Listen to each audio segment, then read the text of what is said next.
15-Minute Mondays, your kickstart to week high-energy 15-minute episode on the Success Blueprint. I'm your host, Daniel Greg Johnson. Let's get right into it.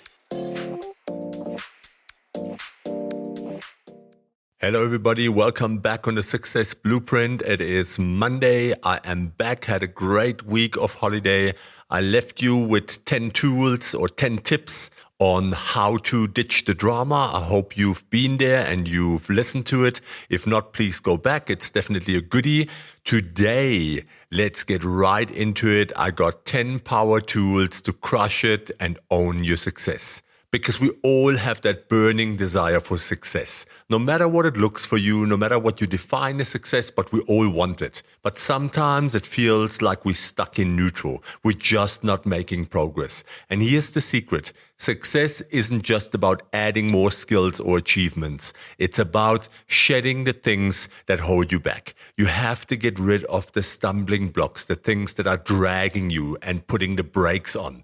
Consider this your personal success toolkit, packed with power tools to demolish obstacles and own your journey. So today I share these practical strategies, tips and examples with you. Write them down, go over them and check where you are lacking and then turn that ship around. Number 1, ditch the waiting room and launch yourself now. The brain is wired for negativity and our amygdala hijack can cause us to focus on potential threats, which could be failure, and avoid taking risk. And therefore we get into patterns of procrastination. We think we're not good enough. We still need to maybe learn more. And we always find a new excuse not to start. Imagine you got someone that wants to start a travel blog, dreaming of it. But the fear of judgment and the belief that that person needs to travel the world first keeps them from starting the travel blog. But that is not realistic. You could talk to resources, you could do research, you could connect to local tourism agencies that give you information and data. There is ways around it, but we have to start. And if you don't start, then you will never know. Very often it's also putting ourselves out into the public domain. We fear judgment, all the haters. But if you want to do something like that, that's the things that you need to live with. So you take action. And what are some strategies how we can do that?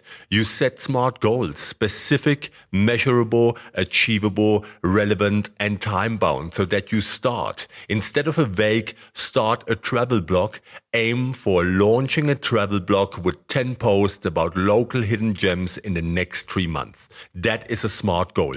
And many people don't do that. They don't operate like that. And then they wonder why they never move forward actually. The next one, embrace small micro wins. Celebrate the small victories. You have to acknowledge those wins to stay motivated. That is what gives you the evidence that you can do it and that you have overcome adversity, that you got it inside of you. So you have to celebrate that.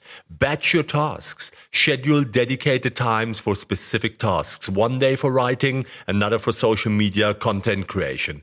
You have to get into the flow and into the focus zone. If need be, repurpose existing resources. Don't sit there and don't start because you don't think you have the right equipment. Use something that you have. You don't have a fancy camera? Use your smartphone to take high quality photos with good lighting. Find a launch buddy. Partner with a friend who also has a dream. Hold each other accountable and celebrate success together. That is why many people hire me as an executive coach, because they want an accountability buddy, someone to push them. Sometimes you need a different pair of eyes, someone that can pull you out of your biases, your cognitive biases, your confirmation biases, everything that happens when we are clouded, when we maybe operate from a place of anger, fear, or distress and not from emotional agility. Then you need an accountability buddy to help you to reframe thinking, reframe the way that you look at things. And that is why people hire coaches.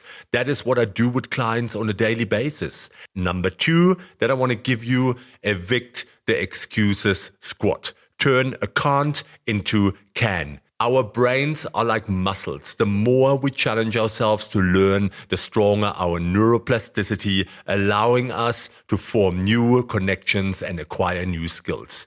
So imagine someone wants to learn data analysis but feels overwhelmed by the complex software and terminology. Doesn't matter. You have to take a strategy and move forward. What would be a strategy? Focus on progress, not perfection. Strive for excellence. How I always tell my clients, anyone that thinks they are busy creating perfection is actually just busy setting themselves up for failure. Aim for consistent learning, not mastering everything at once. Celebrate completing small data analysis challenges on beginner-friendly platforms. That would be a way. Start with beginner-friendly resources. Explore online tutorials, data analysis bootcamps designed for beginners, or interactive learning platforms with gamified elements. Break down the learning into manageable chunks. Focus on one concept at a time, like data visualization or data cleaning. Practice each concept before moving on to the next. Join an online data analysis community. Connect with other learners for support, ask questions, and share your progress. There are many forums and groups dedicated to data analysis. Reward yourself. Celebrate milestones as you progress through your data analysis journey, and treat yourself to a new book on data science or a fun online data challenge. You know, if someone would have not known how to set themselves up to go into this direction, this would have been a small strategy, easy, simple points that can help you to go into that direction and make that thing that sounds so big in the beginning more achievable, more attainable. And that is what it is about, to create a strategy and create clarity and focus. My number 3 point, perfection is a myth. Embrace your glorious imperfections. Psychologists have identified perfectionism is a major barrier to creativity and achievement. The fear of failure can paralyze us from even trying. Let's say there's a talented writer named Sarah. And let's say she gets discouraged because her work doesn't win awards or garner the same acclaim as her literary idols. What is a strategy here?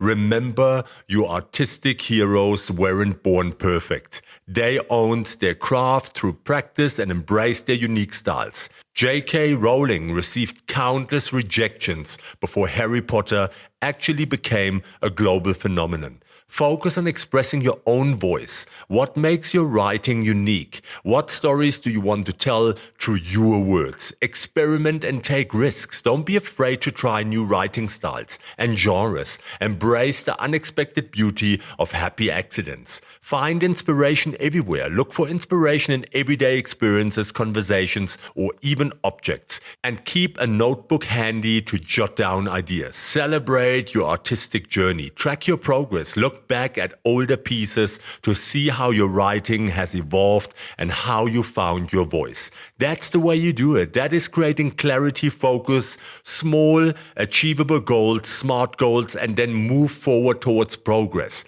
And that will make it much easier for you to be successful. You can apply these principles to anything in your life, whether you're a leader, a co-worker, you're just starting out with your small business. If you create clarity around subjects and obstacles in this way, that is how you're going to excel. Number 4, boot out bad choices. Live with integrity. Integrity is the cornerstone of trust. When we act with integrity, we build trust with ourselves and others, fostering a foundation of success in all areas of life. Imagine this example. During a group project, someone is pressured by a teammate to plagiarize a section of their presentation. Here's a strategy. Communicate your standards. Explain your commitment to ethical work and suggest alternative solutions like rewriting the section or attributing the source correctly. Document everything. Keep clear records of your work process, research, and decisions to protect yourself in case questions arise about the project's originality. Seek guidance if needed. If pressured to compromise your values, discuss the situation with a trusted professor or supervisor. They can offer advice and potentially intervene. Focus on the long-term benefits. Building trust through integrity paves the way for a successful career and strong professional relationships. People who act with integrity are more likely to be seen as reliable and dependable, leading to better opportunities. Don't go down this rabbit hole. It's never going to get you anywhere.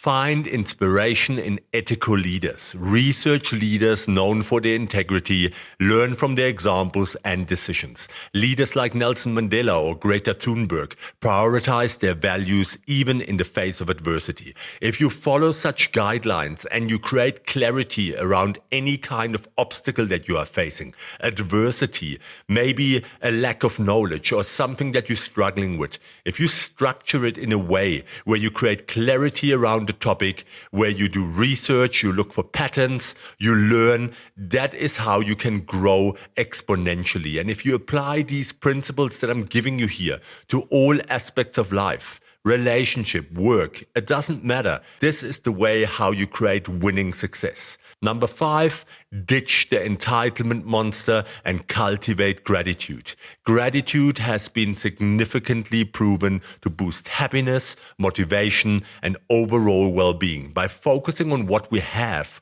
we cultivate an open, positive mindset that fuels success. We let go of things like envy and other biases that hold us back, scarcity mindsets that don't serve us, that only are dragging little stones that you pull behind yourself, and they hold you back in all areas of life. But when we create this gratitude, this abundance mindset, remembering that there's so much out there and there's something for everyone, then we can be more successful and more at peace with ourselves. We don't have to resist the world around us. Imagine someone has a well-paying job, but constantly they compare themselves to their friends who work in seemingly more exciting fields. This envy breeds discontent and hinders your career or that person's career, and it will never get you anywhere. It's again a scarcity mindset. And envy is a really dangerous thing to have. There's active and passive envy,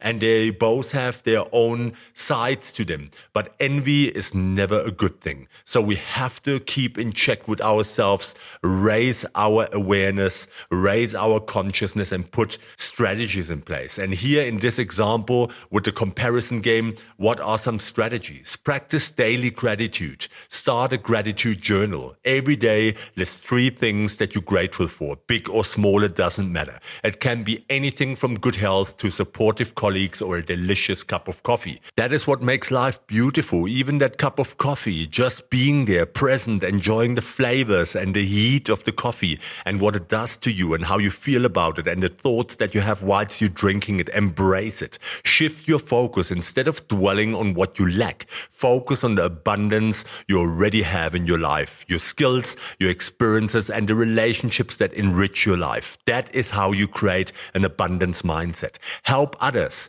Be useful. Volunteering or mentoring can foster gratitude by reminding you of the positive impact you can have on the world, even with the skills and resources you already possess. Doesn't matter where you are, you always have something that you can share with someone that hasn't arrived there yet. And practice mindfulness. Take time each day to be present in the moment. Savor the simple things like a beautiful sunset or a meaningful conversation. Mindfulness helps us to appreciate the good things in life that we often take for granted. Express gratitude to others. Thank the people who support you, both big and small gestures. They all matter. A handwritten note or a simple thank you can go a long way in strengthening relationships and fostering a sense of gratitude. When we live in this way and when we remind ourselves of the things that we are grateful for, when we look at the things that are holding us back, when we sit down and create clarity around our purpose and our being, then we really start growing. We are lifting our consciousness. We are starting to open our minds to experiences. We take away the things that are holding us back. We create a recipe for ourselves. That is a place where we create contentment, where we create an abundance mindset, and that will just amplify everything you do, whether it is in your personal life or your work life. It doesn't matter. It will create something amazing around you, and you will start dragging people around you into that same energy orb. And when you are more discerning about the people that you surround yourself with, the things, the ingredients that you put into your life and your surroundings, that is when you realize true change on all levels and in all areas of life. And that was the first 5 power tools to crush it and own your success. The other ones I give you in the next episode of the 15-Minute Monday. Yep, I think it's good to break it up. You want the short episodes that you can listen to when you drive in the car to work or when you're on the crosswalker or the treadmill in the gym. So we want to keep it short and sweet. The first 5 points and the other 5 I will share with you next week. But till then, I wish you a fantastic week, a lot of success, a lot of clarity and focus, and I will see you on the next 15-Minute Monday. This is Daniel, your host on the Success Blueprint, with my promise, I'll be back. Take care.